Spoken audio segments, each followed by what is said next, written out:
Us imagineu que no existís la premsa local i comarcal? Creieu que us hauria arribat la mateixa informació i de la mateixa manera si no n'hi hagués? L'allau de visites que hem rebut aquestes setmanes a les nostres pàgines web i el retorn que ens heu fet arribar a través de les xarxes ens demostren que no teniu ganes d'imaginar-vos-ho. Perquè mitjans com el nostre, en el context actual, són un nexe d'unió amb el nostre entorn més proper. Fa uns dies, amb una d'aquestes escadusseres sortides que podem fer al carrer, des de l'altre costat, des de l'altra vorera, una senyora em va tornar a dir: volia donar les gràcies perquè vau aconseguir que portessin una revista Llum i Guia a casa la meva mare.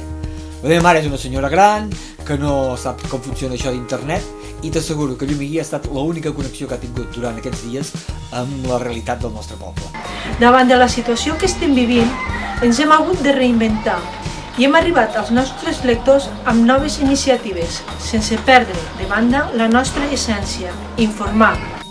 En el nostre cas, estem supercontents de portar ja 41 anys reflectint la vida del nostre poble, de Santa Coloma de Queralt i sobretot donant veu als nostres veïns i deixant que tothom se senti la revista com a seva. I em sembla que aquesta manera de treballar els nostres veïns la valoren, com també penso que valoren que sempre estiguem allà, que els expliquem com evoluciona el territori, perquè en definitiva aquest és el principal valor de la premsa comarcal, que podem relatar el que nosaltres també estem vivint. El confinament ha estat una magnífica oportunitat per pensar en qui i tot allò que hem estat fent fins ara, però també, alhora, per proposar-nos què volem tirar endavant a partir d'aquest moment. Un parèntesi que alguns hem aprofitat per repensar-nos, diversificar-nos i per intentar fer-nos més forts enmig de la tempesta. Ens hem instal·lat les redaccions a casa i ens hem inventat noves seccions, hem pensat maneres imaginatives de distribuir els nostres exemplars, tot i algunes dificultats amb correus les primeres setmanes.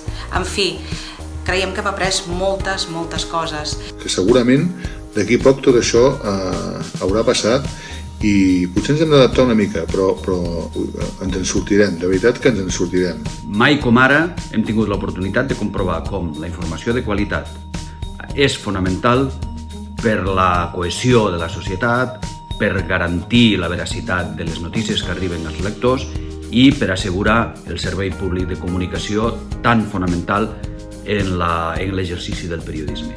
Tot per atendre una missió periodística, un compromís que ve de lluny.